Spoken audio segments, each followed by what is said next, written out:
Hello， 欢迎回到 Cheap 历史小教室。今天要讲的是游戏内的超级猛兽战象。要使用战象，你必须先拥有大象。首先被驯服的大象是亚洲象，使用于种田上，也就是说只是半驯化，因为只能在野外捕捉，而不是圈养繁殖。根据考据，最早使用大象的是印度河流域文明，大约在西元前4500年左右。而考古发现，中国黄河流域在西元前1600年也有使用大象。《吕氏春秋》甚至记载，商朝人使用大象作战。由于人们砍伐森林与人口增长，中国与美索不达米亚大象很快就消失了。从野外抓大象是非常困难的，但人工饲养更是不切实际，因为从小象养到足以战斗的大象需要非常长的时间。通常60岁的大象是被认为最适合战斗的，所以你要饲养战象，必须先养它60年，不像战马只需要3年。不过你能想象游戏内的波斯战象都是60岁的老爷爷了吗？且就算是80岁的老象，仍然可用于猎捕老虎，因为老象们更有纪律和经验。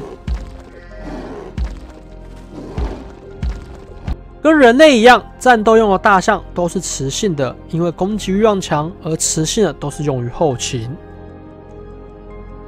最早的战象已经不可考，但学者们认为发源于古印度。早期的吠陀文化没有说明战争时会用大象，但从吠陀经的描述，很多神明都骑着白色的大象。而在后吠陀时期，战象已经被广泛使用。在西元前6到5世纪，不论平民还是贵族，不管是不是在战争，他们都很爱骑大象。古印度王国打仗一定要有象兵，他们的军队由4种军种组成，分别是步兵、骑兵、象兵，最早还有战车，但因为太难用被废除。印度国王相当重视大象，他们说没有大象的军队，就像没有狮子的森林，没有武器的勇士，没有国王的国家一样。显然这句是不正确的，看看台大没有校长，世界大学排名一口气上升了28个名次。到了孔雀王朝统一印度，在全盛时期，帝国拥有60万步兵、3万骑兵、8000辆战车与9000头战象，所以硬要说战象文明，印度绝对是当之无愧。搞到现在竟然变成一个骆驼文明，真是莫名其妙。而说到波斯的战象，波斯帝国与亚历山大第一次接触。公元前331年，高加米拉战役，波斯大败。这场战争，波斯用15头跟印度买的战象。想当然了，印度一次都几百几千头的战象，你15只出来展示的吗？而且据说这15头大象因为水土不服，根本没有上战场。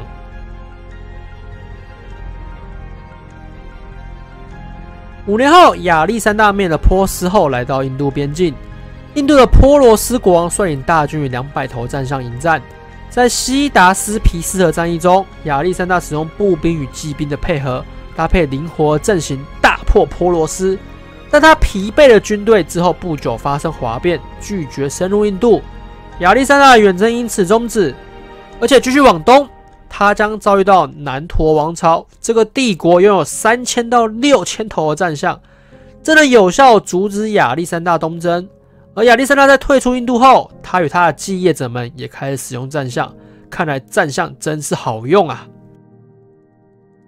后来北非的迦太基人广泛使用战象对抗他们的世仇罗马人，但迦太基使用的是非洲象。迦太基名将汉尼拔带着大象翻越阿尔卑斯山，于特雷比亚河战役大败罗马军团。不过，罗马人最终找到了击败战象的方式，不是僧侣，也不是骑兵，好吗？而是利用阵型。战象既然这么爱冲，我们就让出一条路给你冲。战象没东西可以撞，也不会回头，因此可以用这招来合围战象的冲锋。此外，罗马人的秘密武器是猪，没错，就是猪。罗马军官说道：“大象很怕猪的惨叫声。”因此，罗马人会在猪身上倒油，然后点火冲向战象。此时，战象看到火焰猪发出惨叫，狂奔而来，会吓得惊慌失措乱窜。看来火牛阵不稀奇，火猪阵才能教训大象。是说动保协会又要出动啦。时间来到中世纪，西元570年，也门的统治者亚伯拉罕多次率领象军攻击麦加，但都失败。亚伯拉也是世纪帝国内唯一的战象英雄，血量750，攻击25，都是全游戏最高。蒙古人在13世纪南征北讨时，与花剌子模、缅甸、印度与越南都遭遇过战象，但蒙古人使用他们的投石机与复合弓来击败他们。而另一个中亚征服者铁木儿于1398年与印度的战争中，面对100多头战象，除了丢鸡爪钉防止战象冲锋外，另外使用的是将稻草绑在骆驼背上点火，而骆驼被烟雾呛到往前奔跑，大象吓到往后乱冲乱撞，反而碾碎了自己人。古代人真的是既有创意又很变态。而东南亚的高棉帝国在9世纪时统治了整个东南亚，很大程度上是依赖了他们强大的战象。高棉人在大象上装备了强大的弩，看来世纪帝国弩炮象不是随便说说而已。而15世纪随着高棉帝国瓦解，周遭的缅甸、暹罗都继承了战象的使用。1526年，铁木儿的后裔巴布尔在战斗中使用火枪火炮摧毁了印度战象。15世纪，随着火药时代来临，虽然火枪对大象影响有限，可以承受多次攻击，但火炮就不一样了，大象很容易被大炮击倒。而热兵器时代，大象已经不能在战场上肆无忌惮冲锋了，因为大象一听到枪声、炮声就会乱了阵型，四处乱跑，慢慢的退出了历史的舞台。尽管如此，在东南亚，战象一直使用到19世纪末，因为东南亚地形很崎岖。许多情况下，大象比骑兵更容易穿越困难的地形。缅甸、暹罗与越南先后都使用过战象来对抗入侵的法国与英国人。说完战象的兴衰史，接着说说战象到底哪里恐怖。首先，大象冲锋的时速可达每小时30公里，与骑兵不同，步兵可以设置长矛阻止骑兵冲锋，但遇到大象冲锋，你只有被撞得粉身碎骨的份。